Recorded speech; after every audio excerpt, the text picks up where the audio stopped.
This Halloween, ghoul all out with Instacart. Whether you're hunting for the perfect costume, eyeing that giant bag of candy, or casting spells with eerie decor, we've got it all in one place.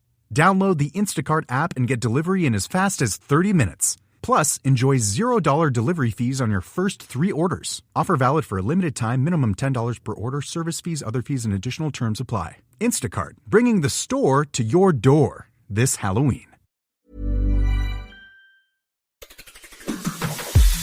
On today's Smart 7, Sue Gray exits Downing Street, Israel marks anniversary of Hamas attacks and lots more. It's Monday 7th of October, it's National Kale Day, and happy birthday Alicia Dixon. The Smart 7. It's news, but not the news.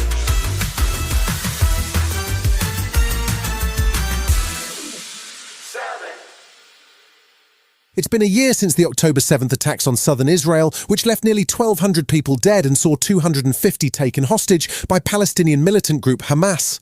Since then, more than 42,000 Palestinians have been killed in Gaza and over half of all homes destroyed following Israel's relentless aerial bombardment campaign. Most of Gaza's population is displaced, and shortages of food and resources have triggered deadly disease outbreaks. Egypt, Qatar and the US have been attempting to negotiate a ceasefire, but in a 60 Minutes interview this weekend, US VP Kamala Harris reaffirmed Israel's right to defend itself. The aid that we have given Israel allowed Israel to defend itself. And when we think about the threat that Hamas, Hezbollah, presents, it is our imperative to do what we can to allow Israel to defend itself against those kinds of attacks. Israel says its goal in Gaza is to destroy Hamas and free the hostages. So far, 117 have been returned. But former Iranian Vice President Massoumeh Ebtekar says the conflict began long before October 7th. It didn't start on October 7th. It started way before.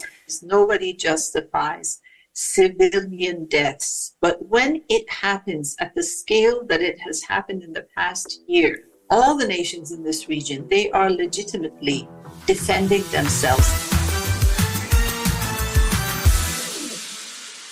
PM Sir Keir Starmer will mark his first 100 days in office on Saturday, and it's been anything but smooth sailing so far. This weekend saw a major shake-up in his top team after former Chief of Staff Sue Gray resigned over tensions about her role and salary. She's been replaced by election strategist Morgan McSweeney, with rumours of a long-standing power struggle between the two. It comes amid ongoing scandals involving freebies accepted by high-ranking Labour Party members. Science Secretary Peter Kyle says Labour have to consider their public image even when they're following the rules. We focus so much on the rules that what we didn't do is take what the public are thinking about what happens within the rules. So what we're trying to do is adapt to what is the expectations, because expectations of this Labour government are so much higher than they were of the previous government for understandable reasons. Meanwhile, Tory MP and leadership candidate Tom Tugendhat had some comments to make about Sue Gray, who became a household name in 2022 as the Partygate investigator. To be fair to Sue, she's demonstrated that she really is an impartial civil servant. She brought down one Prime Minister who was a Conservative, and now she's working on bringing down another one who happens to be Labour.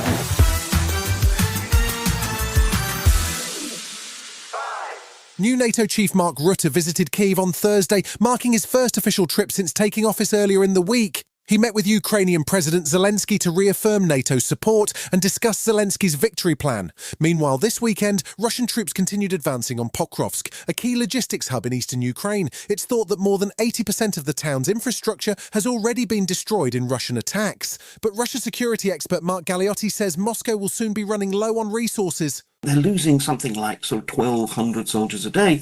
So we have to recognise that the Russians are moving. They are, in their own ugly, clumsy way, adapting to the realities of this war.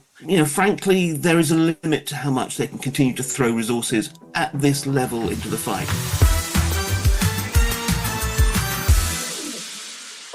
It's shaping up to be a big week for trade unions, as Labour is expected to introduce the Employment Rights Bill into Parliament. The bill aims to boost workers' rights and protections by banning zero-hour contracts and fire and rehire practices, mandating flexible working options, and introducing basic day one rights like unfair dismissal protection, sick pay and parental leave. It also plans to strengthen trade union rights and will bring in a more powerful enforcement body to tackle unfair practices. TUC Assistant General Secretary Kate Bell says it looks promising. This is a really ambitious set of proposals. It's called Make Work Pay, and that's just what it's about. And it's a big range of proposals to make working life better for everybody. It's a big, ambitious set of proposals, and we think it's really important that Labour gets on with delivering it. Still to come on the Smart 7, Man United's woes continue and Sebastian Stan faces his biggest challenge yet. Right after this.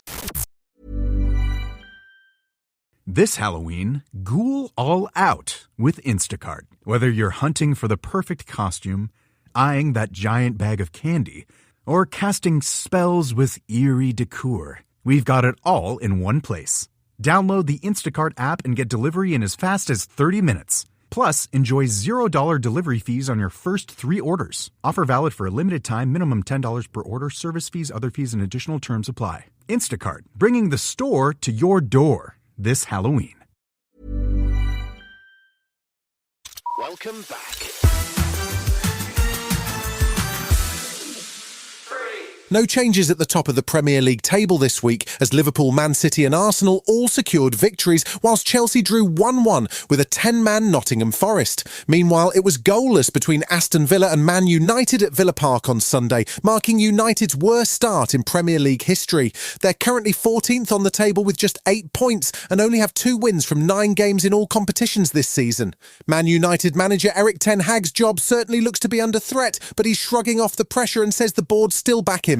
We are all on board together on one page. We know where we are working to. It's a long-term project and we have to keep improving the process.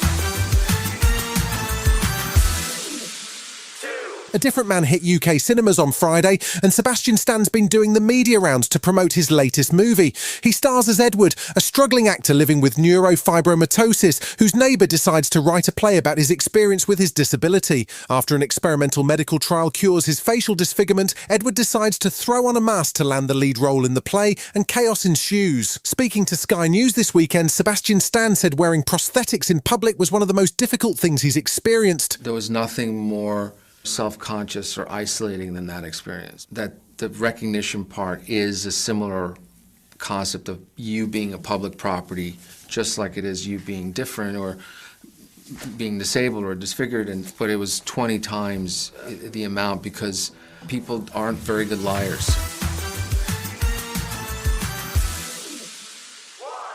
Clint Eastwood's back in the director's chair with Juror Number 2, and his new film's already got people talking.